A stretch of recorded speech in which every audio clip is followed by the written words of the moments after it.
presyo naman ng baboy. Pag-usapan nga o natin mula sa Manila Meat Dealers Association, si Sir Ricardo Chan. Opa, ang ating makakausap tungkol dyan sa katanungan ho ninyo sa supply at presyo ng baboy yung ngayon. Sir Rick Chan, kumusta ka na? Magandang umaga ho sa inyo. Si Orly Trinidad po ito sa DCWB. Sir Rick. Magandang umaga po, Ka-Orly. Salamat sa pagtanggap sa aming tawag kahit napakaaga Opo. kasi maaga pa itong mga ilan sa ating kababayan. Parang tumaas daw yata ngayon ang presyo ng baboy kumpara noong nakaraang linggo. Tama ba tong observation na ito, Sir Rick?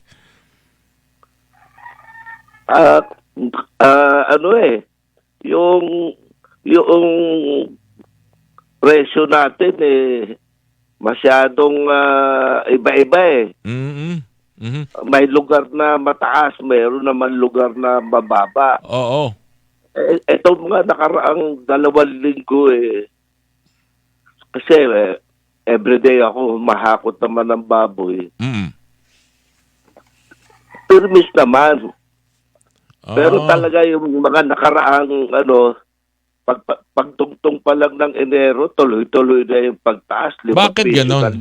Bakit gano'n, Rick? Parang, Sir Rick, parang may kanya-kanyang daigdig yung mga napagkukunan natin ng karne. Ano to? Depende, na-assess nila kung ito, nagtaas tayo dito. Next time, dito tayo sa region na to magtataas. Baba naman tayo sa dito. Ganun ba nangyayari? Nga po, kumbaga sa meron tayong tinatawag na backyard. Na yan ang malaking pinagkukunan ng natin ng supply Mas marami ang backyard kesa sa malalaking farm. Noong tapos ng Pasko, bagong taon natin, itong malalaking farm medyo kumonti ang supply niyan. Kaya pagpasok nitong January, February, tuloy-tuloy yung pagtaas nila. Samantalang yung backyard, mababa.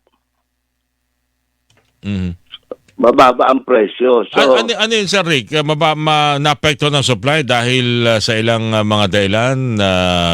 African swine fever pa rin ba ito?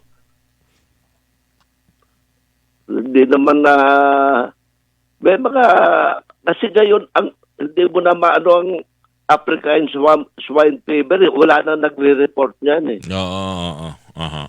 Kapag tinamaan yung isang tahimik na lang So hindi na talaga nire-report. Basta't may nakita niyang may sakit at hindi maganda ang nakikita niya sa kanyang baboy, kinakatay na lang agad. Oo.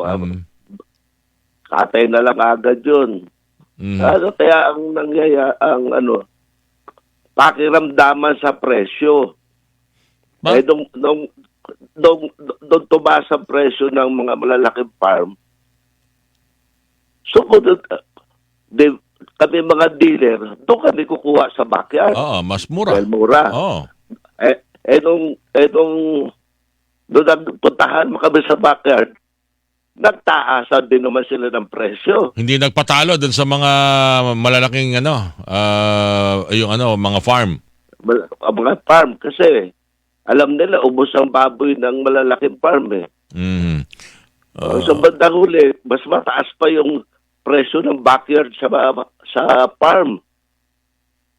Okay. So binabanggit mo, Sir Rick, yun sa pinagmumulan. Yung sa supply and demand pa rin. Pero may iba kasi yung nakausap. Binabanggit nila mura lang naman ang karne sa farm gate. Ibig sabihin, yung presyo nito ay hindi naman ganong kalakihan. Parang 220, 210 lang yata. Pero humahataw daw pagdating na sa retail. Ang kuha namin, 215. 2.15. Bakit sa palengke, taas sila ng taas ng presyo. Sa palengke, mismo ako nagtaka dito sa meron din ako mga shop dito sa Dasmariñas. Talagang nagtaas, ang mga tindera ang nagtaas ng presyo talaga. So ano to, pag minsan na pag-iisipan sa isang palengke nung mga tindera na gawin natin ganito ang presyo, yun talaga nangyayari? Pare-pareho talaga sila na nagtataas? Parang kasi mataas ang bigas, mataas lahat. Ewan ko ba kung bakit dati naman, kasi may uniform price kami dapat dati. Dati, pag ang kuha mo 215, plus 60 pesos lang ang palengke. 275. So, magiging dapat, ganun lang ang, kami pala, ang kuha namin, 215. Oh, Kami meat dealer, plus 60 pesos. 275. So, papasa kami, mga 270. O 270. Pagdating sa palengke. Sa palengke naman, plus 60 pesos din. So, dapat nasa 330 lang. Okay, pero wala Yun akong ang makita, dapat ang presyo. wala akong makitang 330. Ilang araw ko nang hinahanap yung presyong yan. Pero meron 390, may 4, may 420. Meron ang halos 500 piso na eh. Ang nakita ko sa isang kilo pa lang ng karne. Paano ngayon ito? Di naman natin gusto na mawalan syempre ng kita. Naunawaan naman natin yan. Yung mga napoproduce, pati yung mga dealer o yung mga supplier, hanggang doon sa mga retailer, pwede namang kumita. Pero bakit ganon? Ba't parang hindi pa rin kontento at kung gustong itaas ng talagang hataw nangyayari ito? Sa tingin mo ba may dapat magbantay nito, tumutok nito? Sir Rick? Ang ginawa noong panahon na nakaraang presidente natin, si Digong, di ba naglagay sila ng price control. Hindi naman din nasunod yun eh. Talagang yung manipis, sa totoo lang, manipis din ang supply, pero hindi naman ganun ka, talaga lang, ako man, nagtataka ngayon, talagang hindi na sila nagkasya sa 60 pesos na patong lang, tumaas na sila ron. Okay. Ang habang nagkikwento ko kasi, aking sinusuri itong mga pwedeng kung sino may obligasyon na tamang presyo lang naman. Hindi naman natin gustong hindi kumita yung mga nasa palengke. Nangunguna pa rin dito yung mga supervisor ng palengke na dapat merong ginagawa para sila din ang sumuri at tingnan kung sobra naman itong binibenta na ng kanilang mga tindera sa kanilang palengke. Pwede ba yung gano'n, Sir Rick? Pwede rin naman po. Yan lang, kasi kung nagkakasundo ang mga tindera sa isang palengke, na gano'n ang presyo nila, mahirap yan. Mahirap kontrolin, ano? So, yung mga market, ano tawag ba dyan? Superintendent o supervisor? Market master. Yun. Mga nag-ooperate. Siguro, itong dapat tutukan ng Department of Agriculture para makita kung sino itong mga ito na pwedeng tumulong na magkaroon ng murang halaga o presyo ang kanilang baboy. Kasi nagugulat ako. Umabot na nga sa usapan, Sir Rick.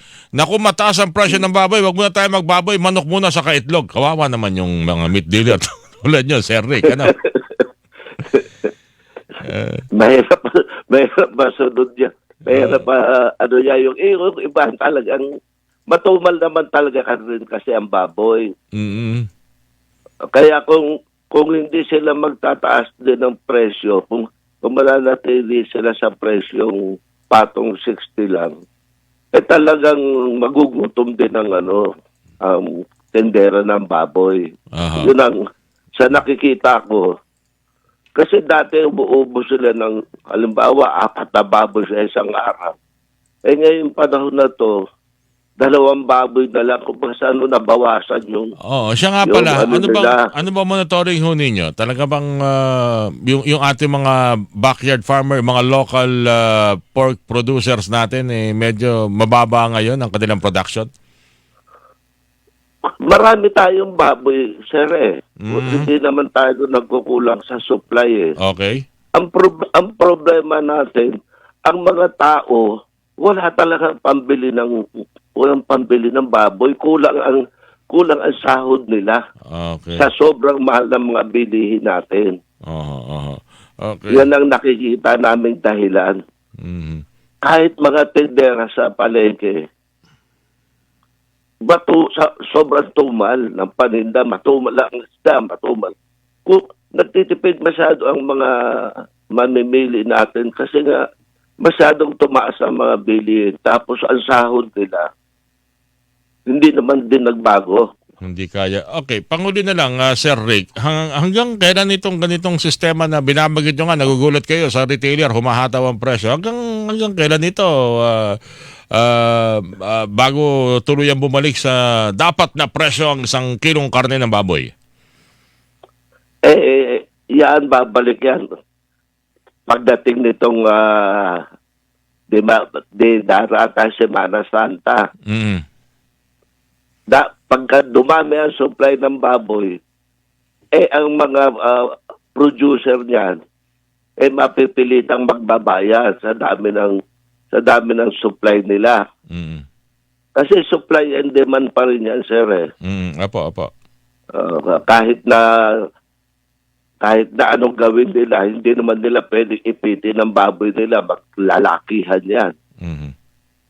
Lalo magiging mura ang presyo. Mas malaki ang baboy, mas mura. Mas mura, oh. Akala ko pagkatapos ng Semana Santa, maraming ipapako sa krus. Hindi pala. Anyways.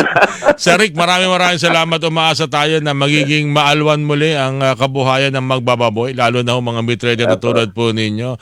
At doon naman siguro sa mga... Kasi dapat naunawa natin yung law of supply and demand, pero sana yung chain na yan ay hindi mababago kung ang isang sektor ay mananamantala. Yun ang nakakalungkot yan, Sir Rick. O sa producer, sa trader, pero sabi nyo nga kung ang retailer susuway dito at magbebenta ng mahal, yun ang dahilan para hindi umayos, hindi maging maganda ang takbo ng yung chain ng law of supply and demand na yan, Sir Rick. Opo. Anyway, Sir Rick, maraming salamat muli sa inyo. Sa ulitin po, ingat kayo palagi. Sige po. Salamat po, Kuya Orly, at sa mga inyong bilyon-bilyon nakikinig. Ako, thank you po sa inyo. Salamat po sa inyo. Kala ko sabihin nyo, maraming salamat sa iyo sa iyong kilo-kilong mga... Ganda umaga sa ulitin, Sir Rick. Thank you po sa inyo. Sige po. Si Ginoong Ricardo Chan po, mga kapuso. Suki ho natin na Pangulo ng Manila Meat Dealers Association, kaugnay ng supply ng presyo ng baboy.